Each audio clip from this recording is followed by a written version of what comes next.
¿Qué tal? Buenas tardes. Buenas noches ya. Qué bueno que podemos estar aquí reunidos, sobre todo para compartir de la palabra que Dios nos va a poner en esta ocasión. Es un saludo a la amable concurrencia, ¿verdad? Qué bella concurrencia que se ha dado cita el día de hoy. Y también a las personas que nos ven por diferentes redes sociales, también esperamos que cada uno de ellos se lleve algo de la palabra de Dios, pues para cada uno de nosotros. ¿Ok? Pues para empezar, les voy a contar cómo se dio este acercamiento. El pastor me dice, oye, ¿puedes predicar el miércoles? Como que me sorprendió así de golpe y sinceramente le platico al pastor o le pregunto, le digo, bueno, ¿y puede ser tema libre? Y me dice, sí, nada más con que sea cristiano. Entonces dije, caray, pues sí, pues vamos a hablar en este caso de, ¿me ayudan a leerlo? ¿Qué dice? La restauración. En la palabra de Dios en la Biblia es una historia de restauración, de principio a fin, ¿verdad? Algunos por ahí dicen, no, pues es que el Antiguo Testamento trata de una cosa y el Nuevo Testamento trata de otra cosa. En realidad no. El Antiguo Testamento es el anuncio de nuestro Señor Jesucristo y el Nuevo Testamento pues es la consumación, ¿verdad? Ahora, viéndolo de esa manera, vamos a preguntarnos por un momento en qué está interesado o qué está interesado Dios en restaurar en nuestra vida. ¿Alguien que tenga una idea por ahí? ¿Qué creen que quiere restaurar Dios en nuestra vida? Nuestro corazón, las relaciones, la mente, el carácter, buenas. Bueno, exactamente. Vamos a continuar. En realidad lo que quiere restaurar Dios es algo que se perdió desde ese punto. ¿Qué podemos ver en esa escena? Si se alcanza a ver, por favor. El huerto del Edén. Ahí en este caso, precisamente, estamos viendo pues la ocasión en la que se perdió la comunión con Dios. El acercamiento que tenía el hombre diseñado para estar y ser uno con Dios.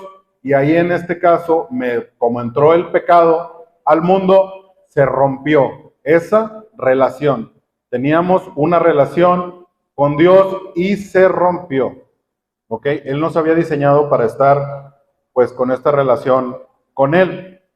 Ahora, aquí suceden dos cosas. Número uno, el hombre en su deseo de ser autosuficiente quiso valerse por sí mismo. Le presentaron la ocasión y dice, oye, ¿qué te dijo Dios que va a pasar si comías del fruto del conocimiento? Y en este caso dijo, no, pues me dijo que iba a morir, ¿verdad? Y por ahí entró, en este caso el enemigo, muy astuto por cierto, y le dice, no te vas a morir. Ahí entró la duda, ¿verdad? Y él, pues mismo, en este caso Eva, es la que toma el fruto del conocimiento para valerse por ella misma. En este caso también Adán, ¿verdad? Pues que ahí estaba y no hizo nada precisamente por evitarlo, ¿verdad? Pues ahí fue donde se rompe esa relación y se marcan esos dos caminos, entre los que buscan la provisión que viene de Dios y aquellos que buscan su autosuficiencia, ¿ok? Ahora, ¿a quién creen que bendice Dios? ¿Al autosuficiente o al que depende de él? De hecho, Dios es tan bueno que a los dos bendice. Exactamente, Dios bendice a todos por igual. Nada más que, en cierta manera, para nosotros, cuando nos bendice es para que nos arrepintamos y para que cada vez más dependamos de Él. ¿Ok? Continuamos, vamos a leer palabra. Vamos a leer Proverbios, capítulo 21, 2 y 3. ¿Ok? Aquí nos dice la palabra, dice, la gente puede considerarse en lo correcto según su propia opinión, pero el Señor examina el corazón. El número 3, al Señor le agrada más cuando hacemos lo que es correcto y justo que cuando ofrecemos sacrificios. ¿Ok? Vamos a analizarlo al principio. Dice, la gente puede considerarse en lo correcto según su propia opinión. Y la semana pasada nos planteaba el pastor y también en el grupo del ministerio donde el Señor me llamó, ¿cuál creen que sea la opinión más importante para nosotros? ¿La propia, la de nuestros semejantes o la de Dios? ¿Cuál creen que sea la más importante? Exactamente, es la de Dios la que nos debe de importar más. Pero esto, aquí cuando dice adelante que Dios examina nuestro corazón, Dios ya de entrada sabe que esto es un proceso en que se va a ir limpiando ese corazón. Y si te fijas, nos va examinando todos los días para que esto que viene a continuación dice para hacer lo correcto y justo. Eso es lo que Dios espera en esta nueva relación que vamos a tener, en esta nueva restauración, que es lo que quiere hacer Dios con nosotros. Ok, continuamos. Ahora, no solamente se va a quedar en restauración, en deseos bonitos, en querer hacer lo que es correcto, pero no hacerlo. Si se fijan, la palabra, el verbo, y el verbo se hizo carne, el verbo es una acción. O sea, Dios en nosotros mismos se hizo hombre para cumplir la ley, para cumplirla al completo. Y era la acción que venía precedida del verbo. Que dice, primero restauró la relación. En este caso, nosotros a través de Jesucristo restauramos la relación con Dios. Ya tenemos acceso al Padre. Eso, pues, ahora sí que lo vamos a dar por hecho entre todos los que estamos aquí, ¿verdad? Ya tenemos esa comunión con el Padre. ¿Qué es lo que falta? Acción. ¿Por qué? Porque esta restauración no solamente se basa en nosotros, no solamente es el deseo de nosotros por ser mejores personas o cada vez mejores cristianos. No. Esto involucra a las personas que tenemos a nuestro alrededor. De hecho, la gran comisión, cuando dice Cristo, vayan y hagan discípulos a las naciones, bautícenlos, ahora que va a haber bautizos, en el nombre del Padre, del Hijo y del Espíritu Santo, sería un resultado de tener esa restauración entre las personas que están a nuestro alrededor. Porque si yo les predico y no con el ejemplo, ¿cómo van a aceptar ellos ese conocimiento que viene de mí, verdad? Si no hace match, o en este caso, no concuerda lo que digo con lo que hago y con lo que pienso. Tienen que ser un conjunto de cosas para que las otras personas vean atractivo y dicen, oye, lo que predica esta persona o lo que dice tiene coherencia, ¿verdad? Si no, constantemente nos están evaluando. Como habíamos planteado en un principio, esto es un proceso. Se tiene que dar una cierta cantidad de circunstancias para que nosotros mismos primero seamos cambiados.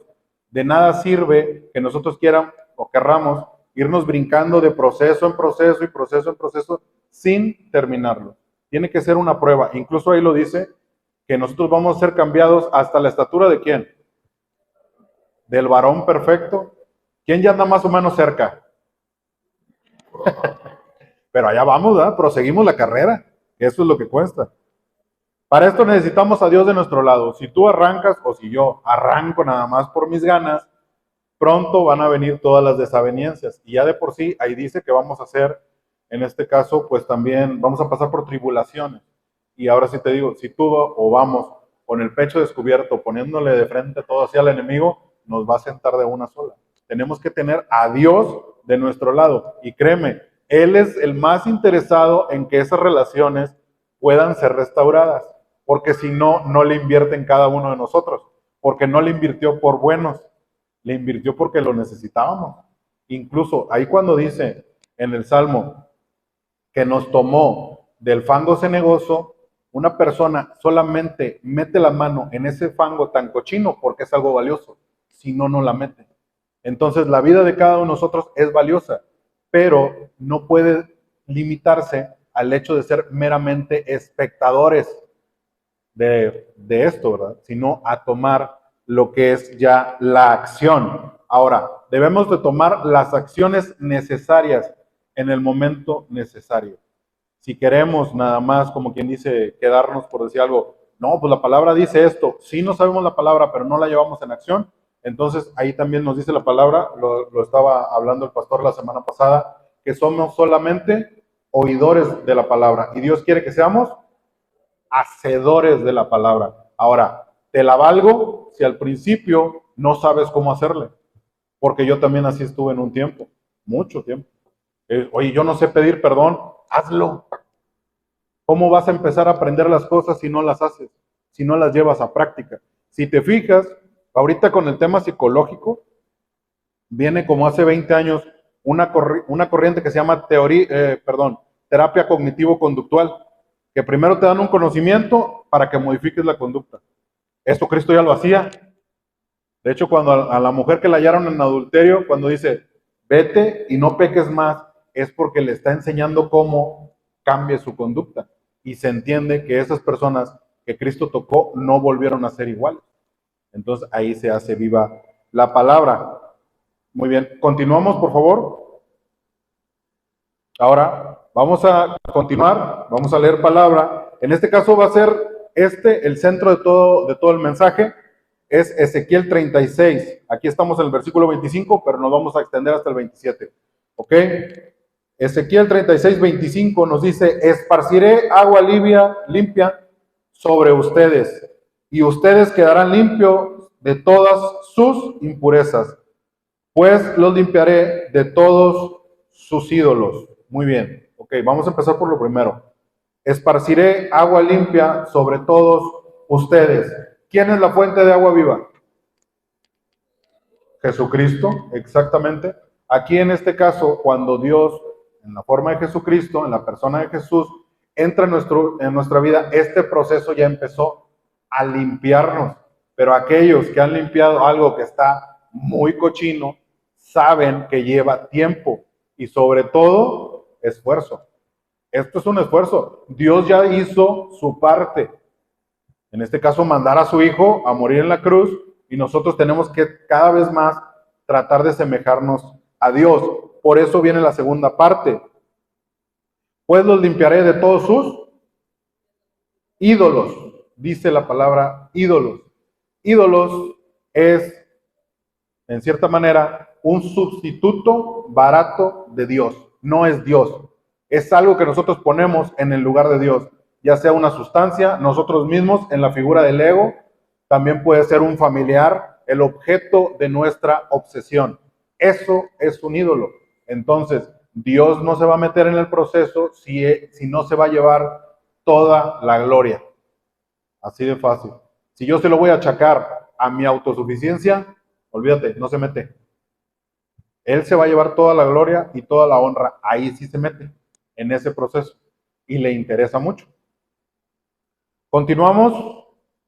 Esto va de acciones, como lo estábamos hablando. Al principio, cuando una persona se convierte, tiene que mostrar este tipo de acción, este tipo de comportamiento. Dice que es obediencia. Ahora, el concepto de obediencia lo vamos a tomar, aprender la importancia de las limitaciones y el significado de la palabra no. Dejar cada vez más áreas de nuestra vida bajo el cuidado de Dios. Ok, vamos a verlo desde esta manera. La importancia de las limitaciones. Espero que todos lo sepamos, pero nosotros no somos todopoderosos. No podemos controlar las situaciones, no podemos controlar a las personas, no podemos manipular incluso. Entonces, si nosotros seguimos con esas conductas de manipular, de tratar de que ¿cómo te puedo decir? Que las consecuencias de un acto, de un pecado, sean lo menos posible o lo menos evidente, Dios tampoco se va a meter. Dios nos deja que vivamos nuestras consecuencias. Muchas de esas consecuencias nos acercan más a Él. Él no le interesa que sigamos pecando, pero permite que lleguen esas consecuencias. ¿Ok? Y aquí, cuando dice en la segunda parte, el significado de la palabra no, vamos a ponerlo de cierta manera. La frustración de una persona llega cuando la vida le dice no. Así tal cual. Cuando la vida te dice no, empieza a subir la frustración, y Dios ya lo sabe. El detalle es que constantemente buscamos otra manera de que la vida nos diga sí. ¿Y quién se va a cansar primero, Dios o nosotros? Si Dios, para Dios un no es un no. ¿Por qué? Porque Él sabe. Incluso la misma palabra dice que sus caminos son más altos que los de nosotros. Por algo no se han dado las cosas. Entonces, lo que menos quiere es, en este caso, una congregación tan bonita como nosotros, pero bien frustrados, ¿verdad? Eso no le interesa, porque una persona frustrada lo que menos le va a interesar es acercarse a otras personas y buscar también el bien para estas personas. ¿Ok? En la parte de abajo dice ceder el derecho de tomar la decisión final a las autoridades que Dios puso para ayudarnos en nuestra recuperación. En este caso, lo podemos ver de esta manera. Yo, al principio de entrar en este proceso, normalmente vengo acarreando una cierta cantidad de consecuencias de mi vida pasada. Y lo que menos tengo, te lo puedo poner en el ejemplo de una persona que consumió, lo que menos tiene una persona que viene a caer, acabadita de caer, por decirlo de cierta manera, es sano juicio. O sea, es lo que no tiene. Esta persona no puede decidir por sí mismo. Necesita una autoridad espiritual que le ayude, un mentor. De ahí viene cuando nosotros discipulamos a una persona. El discipulado es un intercambio de vida. Tú le inviertes de tu vida a una persona esperando que Dios obre en su vida de tal manera que su cambio o su fe sea reflejada en todas las áreas de su vida. No nada más en que se congregue los domingos, sino en todo. Eso significa integridad en Cristo. Es una persona que lo ves aquí, lo ves en su trabajo, lo ves en su familia y es exactamente el mismo. Un reflejo cada vez más fiel de lo que es Jesucristo. Ok. Continuamos leyendo palabra y esta vez vamos a poner la obediencia sustentada en este versículo. Es Romanos 12, 1 y 2. A mí me encanta cómo empieza así, como que es una invitación, pero bien padre. Dice, así que hermanos, yo les ruego por las misericordias de Dios que se presenten a ustedes mismos como un sacrificio vivo, santo y agradable a Dios. Así es como se debe adorar a Dios. Vamos a detenernos ahí un momento. Ok. Aquí Pablo nos está haciendo una invitación. Cuando dice vivo y santo, quiere decir, vivo quiere decir que te va a costar. A lo mejor dejar la antigua vida, eso va a costar. Emocionalmente, físicamente, el alejamiento de esa antigua vida. Y santo quiere decir apartado para Dios, quiere decir que ya no vas a recurrir a lo mismo que recurrías, que normalmente esa también es la definición de idolatría. Siempre tener una escotilla de escape. Siempre decir, no, pues que yo tengo un temperamento muy, muy volátil y nada más me tocan tantito un tema y ¡pum! Trueno. No, ya no se puede hacer así, porque si no, Dios no va a hacer su obra completa. Y yo nunca he visto que Dios empiece una cosa y no la termine. De hecho, en la misma palabra dice que Él no es hombre para que mienta, ni hijo de hombre para que se arrepienta. Lo que dijo que iba a hacer, lo va a hacer. Continuamos. Y no adopten las costumbres de este mundo, sino que transfórmense por medio de la renovación de su mente, para que comprueben cuál es la voluntad de Dios, que es buena, agradable y perfecta, dice en la versión Reina Valera. Aquí, cuando nos está hablando, y no se adopten las costumbres de este mundo, sino que transformen por medio de la renovación de la mente. Incluso hay un libro que dice que la batalla es en la mente. La tendencia de regresar siempre es aquí. De recaer es un impulso emocional. No toleramos bien el dolor emocional. Otra vez voy a recurrir, en este caso, a la idolatría o a la sustancia, o a ir con esa persona o a acercarme a esos lugares. Y eso es lo que menos Dios quiere, que le manchen su obra. Incluso toleró mucho el tiempo que estuvieron como que de necios el pueblo de Israel vagando por el desierto, hasta que se cansaron, ahora sí, adelante. Muchas veces es lo que hace. Por supuesto que a veces queremos renunciar y dejar las cosas inconclusas, ¿verdad? Pero Dios no nos va a dejar, porque Él es el que termina la obra. Continuamos con el pasaje de Ezequiel. Ya aprendimos que en este caso primero vamos a ser limpiados por el agua viva, que es Jesucristo, y aquí ya continúa ese proceso cuando dice, les daré un corazón nuevo y pondré en ustedes un espíritu nuevo. Les quitaré el corazón de piedra que ahora tienen y les daré un corazón sensible.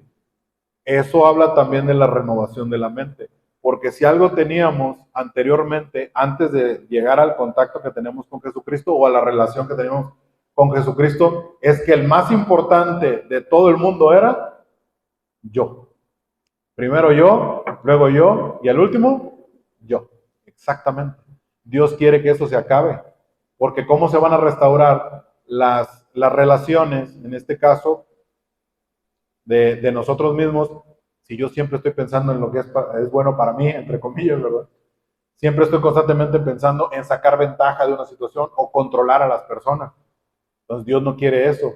Por eso tiene que cambiarnos a un corazón sensible, un corazón de carne, dice en otra parte de la escritura. Y si nos vamos también al ejemplo del pueblo de Israel cuando estaba, en este caso, en cautiverio en Egipto, acuérdense que llegaban las plagas y más se endurecía el corazón de Faraón, ¿sí o no? A ver cuántas plagas nos han llegado y todavía seguimos que te dicen por ahí no es, y seguimos por ahí. Eso nomás para ser consciente, ¿verdad? No es alusión a nadie, espero. Ok, continuamos. Ahora, esta es la siguiente acción y sinceramente es donde cuesta, donde las personas, o yo también, he bandeado muchas veces. Porque la obediencia, en cierta manera, pone la autoridad sobre otra persona.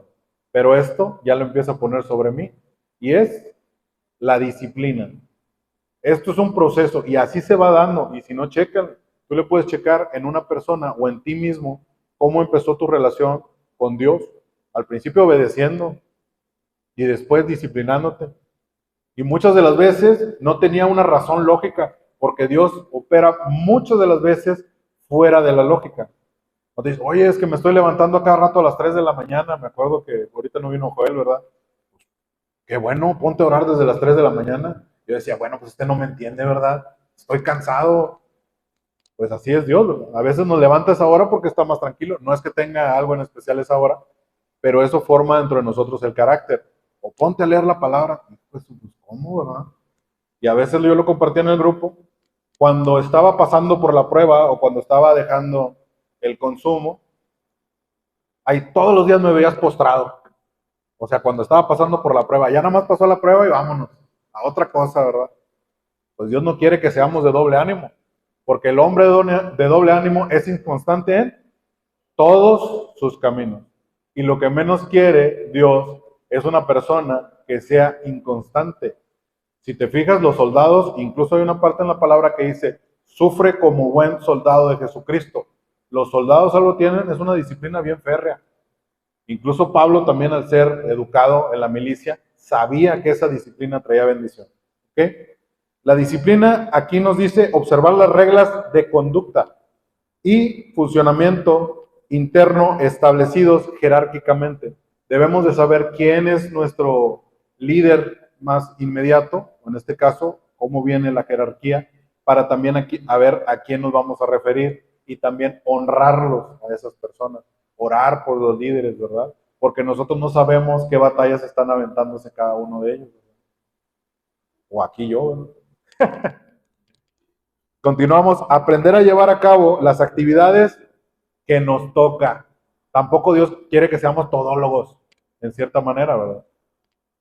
Aunque las personas a cargo no nos estén observando. Yo le podía decir, por ejemplo, a Joel, no, hombre, si me puse a orar, llevo toda la semana orando. Se ve cuando lo estás haciendo y cuando no lo estás haciendo. No nos tienes que decir.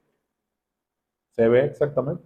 Porque Dios fortalece a aquellas personas que se han disciplinado, que lo ponen a Él primero. Yo me acuerdo, ahorita precisamente digo, voy a tratar de coordinar mi horario para dejar las actividades bien hechas. Y de repente todo bien cuadradito y todo eso, a tales horas, y esto, así. Y la oración, apá, se me quedo así, digo, ¿qué onda? Pues debería ser lo primero, ¿verdad? Y pues corrí todo, de perdido 5 de la mañana o 6 de la mañana, pero hay que correr todo para que sea lo primordial en nuestra vida. Una persona, un hombre, una mujer de oración difícilmente va a caer presa de la tentación. Eso es lo que Dios nos quiere reforzar en cuanto a nuestro carácter. Aquellas personas que dijeron carácter por ahí. Continuamos. Dice Hebreos 12:11. Es verdad que ninguna disciplina al presente parece ser causa de gozo, sino de tristeza, pero después da fruto apacible de justicia a los que en ella han sido ejercitados. Aquí lo podemos ver. A nadie nos gusta que nos disciplinen. Tienes que hacer esto, mejor haz esto otro. Pero hay cosas que nada más así pueden salir. Incluso en la misma palabra, el Señor Jesucristo le dice a unos de sus discípulos, dice, oye, pues no pudimos sacar unos chamucos que andaban por ahí, ¿verdad? Dice, no, hombre, es que así no es. Este género nada más sale con oración y ayuno. Ahí te está dando el poder. Te disciplinas conmigo, yo voy contigo. Si quieres ir tú solo, pues dale tú solo, ¿verdad? Recuerdan aquellas personas que dijeron, no, expulsamos estos demonios en nombre de Pablo y de Jesucristo, el que predica Pablo. Y les pusieron una buena zarandeada, ¿verdad?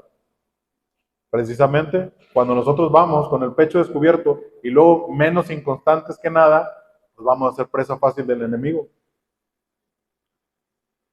Continuamos más adelante, dice Ezequiel, para cerrar, Ezequiel 36:27, pondré en ustedes mi espíritu y haré que cumplan mis estatutos y obedezcan y pongan en práctica mis preceptos. ¿Sabes cuál es lo más difícil? Que queremos que cuando entren por esa puerta ya empiecen por ahí, que empiecen siendo buenos cristianos, por ponerlo de cierta manera.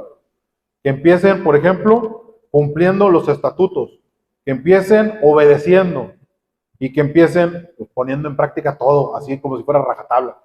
Dios es paciente y nos esperó a nosotros a lo mejor muchos años. ¿Por qué nosotros no ser un poco pacientes con ellos? Porque aquí involucra que nosotros también tenemos que dedicarles tiempo a las personas.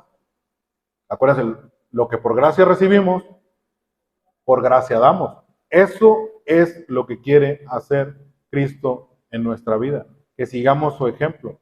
Que esta restauración, que es mediante acciones, Él sea el ejemplo. Porque Él vino a servir, no a ser servido. ¿Ok? Continuamos con la última acción. Esta es autoridad. Primero fue obediencia, cuando una persona entra y mediante el más el contacto tiene que ir obedeciendo. Después la disciplina, que esa continúa durante toda nuestra vida. Y esta es la autoridad. Es el ejercicio de ciertas potestades de mando. Es dominar el carácter y es la autoridad dada por Dios. Se da en función a la mansedumbre que demostramos a Dios. Vamos a parar ahí por un momento ahí. Lo que le interesa a Dios es que ese carácter que tenemos ya no sea el carácter que nos ha dominado durante toda la vida. Dice la palabra también que la mente de Cristo va a ser implantada en nosotros. Quiere decir que ya no va a reinar mi carácter, sino va a ser el carácter de Cristo en mi vida. Porque esa es la única manera en la que nosotros podemos acercarnos a otras personas sin ser rechazadas ya de antes. Que reflejemos cada uno de nosotros el carácter de Jesucristo. Y aquí cuando dice el tema de la mansedumbre, vamos a tomarlo como ejemplo. Imagínate un caballo que esté bien bonito, pero que sea totalmente bronco, ¿verdad? Que nada más le quieran poner la silla de montar y tumbe al que se le arrime. Pues lógicamente no sirve para mucho, ¿verdad? A lo mejor para tenerlo de adorno, pues sí, pero no precisamente. Cuando dice, en este caso, la mansedumbre es poder sobre control. Quiere decir que no te vas a alterar por cualquier cosa, sino que vas a aceptar ciertas cosas, las que puedes controlar y las que no puedes controlar, déjaselas a Dios. Porque si no, estamos constantemente jugando el juego de ser Dios, el juego de la autosuficiencia. En el momento que nosotros queremos la autosuficiencia, le arrebatamos el control a Dios. Y de una manera grosera. No es de, ¿me lo das por favor? No. Eso sí, o sea, dámelo porque yo soy autosuficiente. Eso no puede ser así. Una persona mansa, en este caso, no me gustaba esa palabra porque se me hacía como sinónimo de menso. Entonces, ahí me fue amansando también el Señor. En este caso, en la parte de abajo dice, es ejercer el poder con responsabilidad para bien de los demás. El interesado en nuestro proceso de cambio es Jesucristo, pero para que podamos alcanzar a otras personas. De nada nos sirve ser, yo les ponía este ejemplo en el grupo, de nada nos sirve ser imagínate, bien bendecidos, con mucho fruto, pero en una isla desierta, solos allá en el mar, que nadie los pueda disfrutar. ¿Cómo para qué, verdad? En lugar de que este fruto, los frutos de las acciones que Dios ha hecho en nuestra vida, lo puedan disfrutar otros, que sea apacible para ellos también. Ok, continuamos por favor. Dice la palabra en Mateo 20, 26 y 27. Aquí está hablándole a los discípulos, a los apóstoles, en este caso Jesucristo, porque había surgido la duda, ¿verdad? Oye, pues ¿quién va a ser el mero bueno entre todos? O ponme a mí. como cabeza de todos los demás, ¿verdad? Algún vivillo que andaba por ahí. Pues no, dice, pero entre ustedes no debe de ser así. Más bien, aquel de ustedes que quiera hacerse grande será su servidor. Y aquel de ustedes que quiera ser el primero será esclavo. En una parte de la palabra dice, será el esclavo de todos o será el siervo de todos. ¿Okay? Ahí habla de una persona dispuesta a brindarse a los demás para restaurarlos. De nada nos sirve, incluso hay un ejemplo de repente que lo vemos en redes sociales, ¿cuál es el ejército que menos levanta a sus soldados?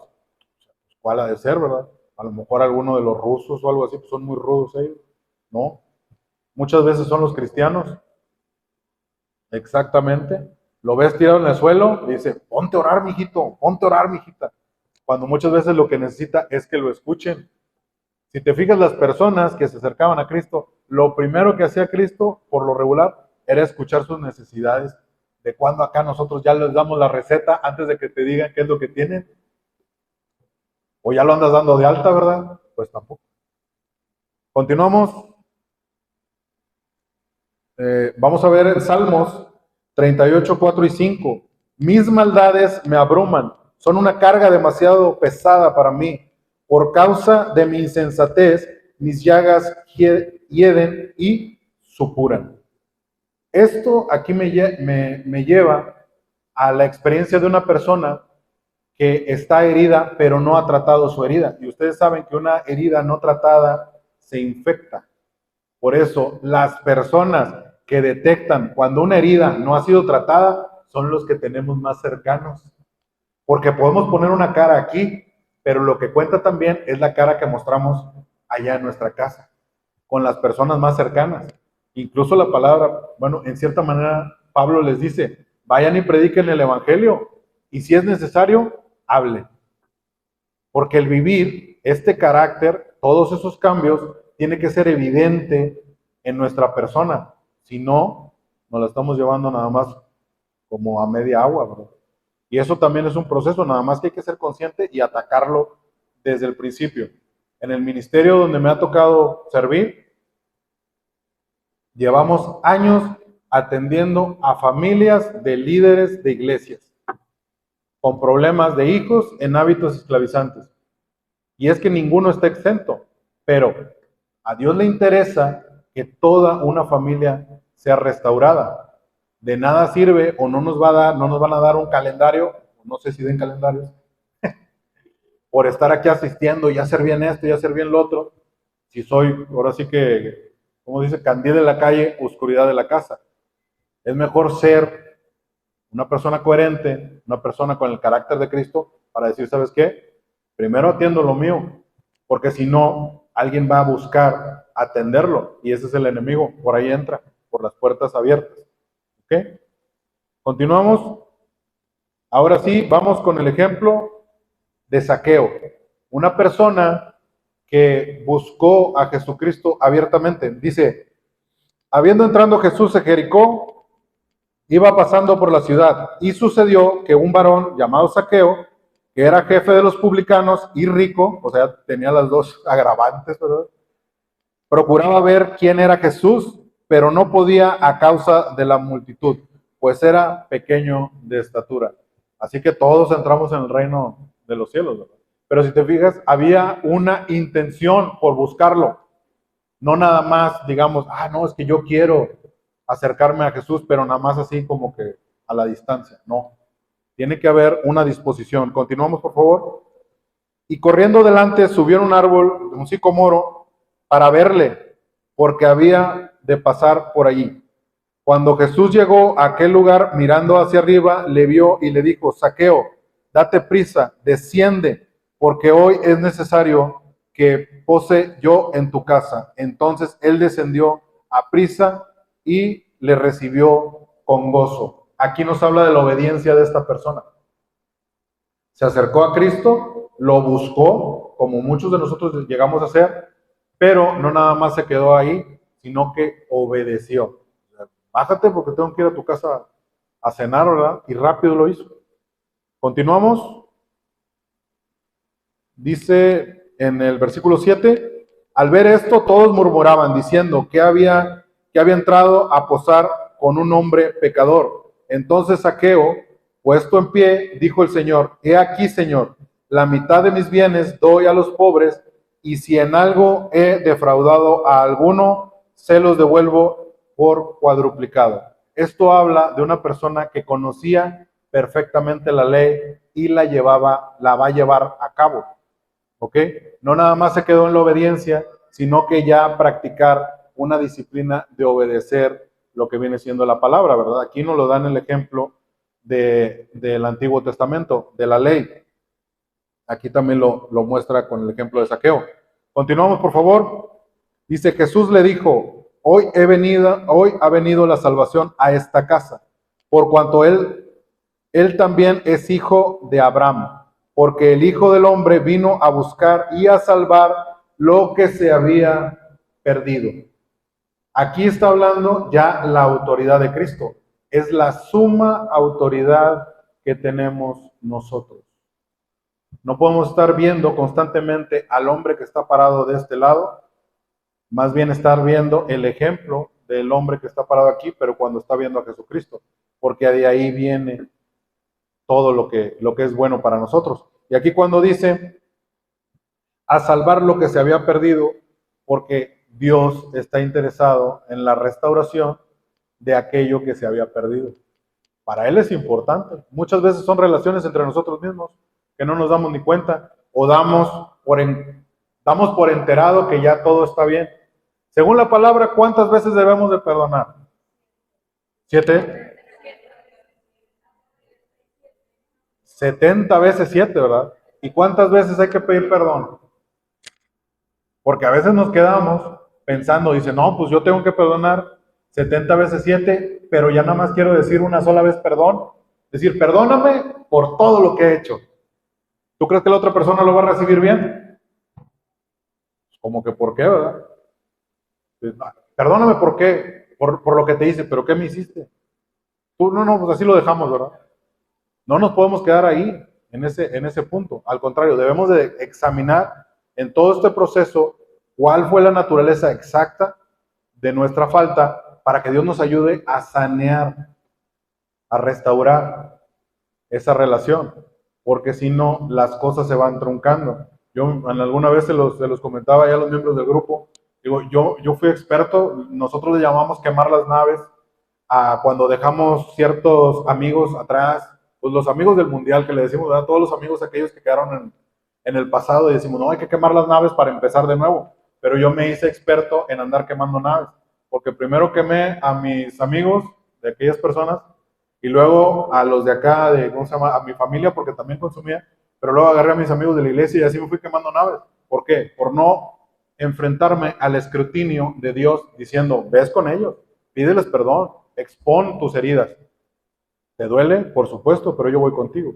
De eso se trata, de que la restauración sea completa, que no sea meramente una intención vana. ¿Ok?